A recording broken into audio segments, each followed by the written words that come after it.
What is going on, everybody? Welcome back to the channel. It is time for episode 3 of Down the Toy Aisle. I hope you guys are ready to join me on this journey. Let me know what you guys think about this down in the comments below if you want me to continue this series, because I'd like to do this every single Friday for at least the entirety of 2025. But today we're going to be talking about WWE Battle Pack Series 1. Now, I know you're probably thinking, Jacob, why are you doing Battle Packs? They're not that exciting, and I thought so too. So I phoned a couple friends of mine, and I was like, what do you guys think about doing battle packs? And they're like, well, they are kind of boring because they're like basics plus, basically 2 basics in a box. But there are a lot of first time in the lines in the battle pack figures. So I said, you know what, we'll go ahead and do it. So let's go ahead and get right on into it.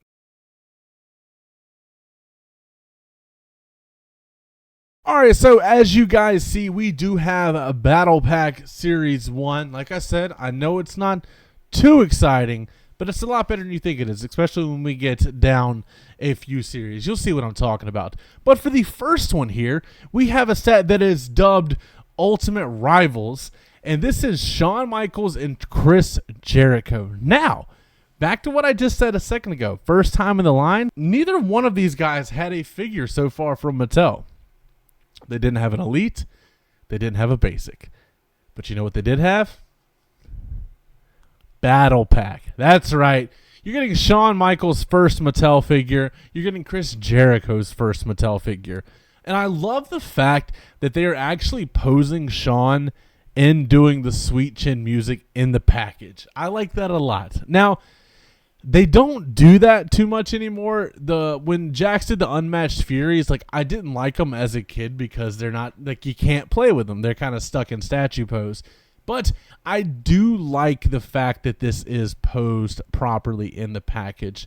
And in recent memory, I can think of the San Diego Comic-Con exclusive Ultimate Edition Shawn Michaels from WrestleMania, where he is posed like he's going down the zip line in the box. I think that is awesome.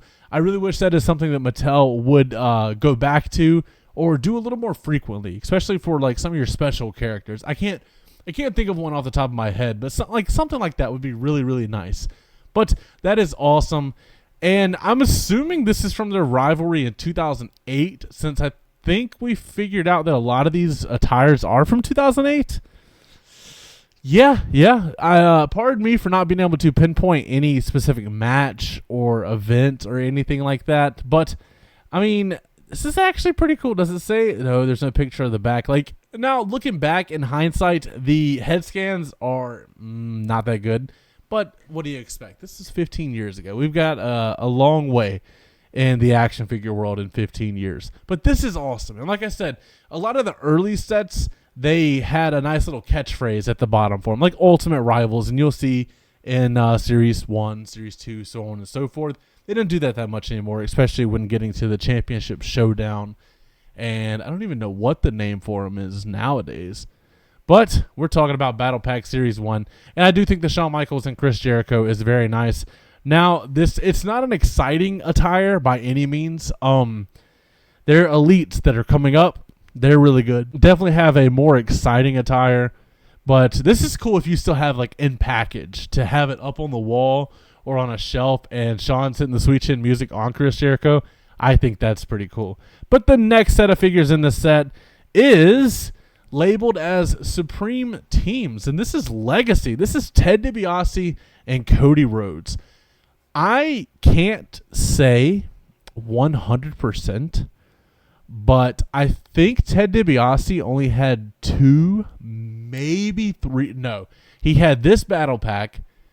He had an elite, and then it had a variant of the elite. It was like a purple Trunks and a green Trunks, I think, or maybe it was black Trunks. And I'm drawing a blank now. But there's not many Ted DiBiase figures, and Legacy was a pretty freaking cool team, especially when they teamed up with Randy Orton. And this is kind of a sick set. Now I kind of want to track down a Ted DiBiase because it would be nice to put in the Cody Rhodes collection. I'm thinking on the fly here. But at the end of the day, this is 2 very, very boring figures. This is 2 guys in black trunks, black knee pads, and black boots. Cody has a couple hits of deco on the trunks and on the knee pads. Other than that, this is as generic as it gets. Let's see. Ted DiBiase has a little bit on the side. He has something on the back. It's going to be blurry, but as you see, it says priceless, but it's cut up by the articulation. I hate how some of the pictures on this website are blurry.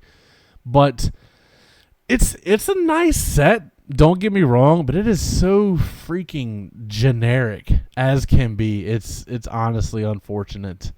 Yeah, that's pretty much it. It is cool though. I kind of want to see how many figures Ted DiBiase actually has in the Mattel line. You know what? Let me do a quick little sidetrack real quick just to see how many figures he does have. All right, so I pulled it up real fast. There are 74 Ted DiBiase. Unfortunately, he has the same name as his father, so it is going to be kind of hard. But let's go ahead and count this. We got a blue trunks, red trunks, black trunks down there.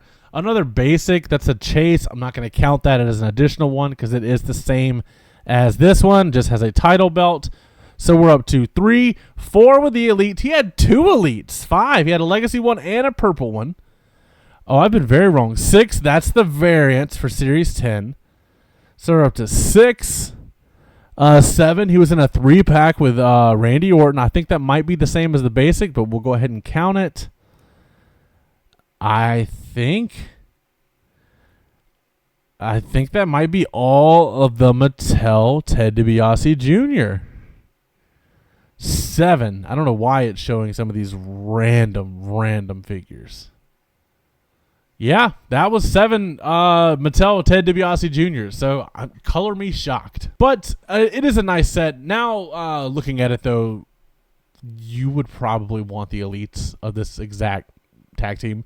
We didn't know they were coming at the time, but I believe they are in Series 2, possibly. We'll see next week when we cover Series 2 for the elites. But yeah, it's a nice set. It really is. And then the third and final set for Battle Pack Series 1 is Santino Marella and Beth Phoenix. Now, I personally, just at quick glance, I think this Beth Phoenix holds up even now. And before I get any further, this is labeled as unlikely allies because for whatever reason, Santino and Beth Phoenix were allies in 2008. I think that's pretty funny. That might just be me. But let's go ahead and look. Santino gets an elite down the line. Beth Phoenix doesn't get an elite down the line until, I believe, 2020 with the Decade of Domination. That is insane now that I think about it. Yeah, and then she's gotten another elite since this. So she's had 2 elites, but it took forever. But these look really good. I like this look for Beth Phoenix. It really matches her time as the Glamazon. This Santino Marella, like I said, I know the picture's going to be blurry. This head scan is god-awful. His elite head scan is so much better. This looks really bad. But they did do a good job capturing the singlet look and all the tattoos. And with Santino, the lion tattoo on the back always really stands out to me. I think that was they did an amazing job on the tattoo details for him. But I really do like the look of these two in a set together. It's very nice. We don't have too many unlikely ally 2-packs now. I mean, I guess here and there, but nothing like it used to be for sure. But this is very nice. So Battle Pack Series 1, honestly, in my opinion, was pretty strong. The Legacy was a good team to have at the time. Shawn and Chris were having a phenomenal feud a couple years prior. And Beth Phoenix and Santino Marella. I don't remember how the world viewed Santino in 2010, but nowadays he's just absolutely beloved by many. So I wish, if you remember, if you were big into the WWE figure scene in 2010, let me know. Were you excited for this Santino Marella Beth Phoenix 2-pack? I know the other two were pretty nice gets, but let me know about this one in particular. But that is going to be it for today. As always, don't forget to like, comment, subscribe, and last but not least, take it easy.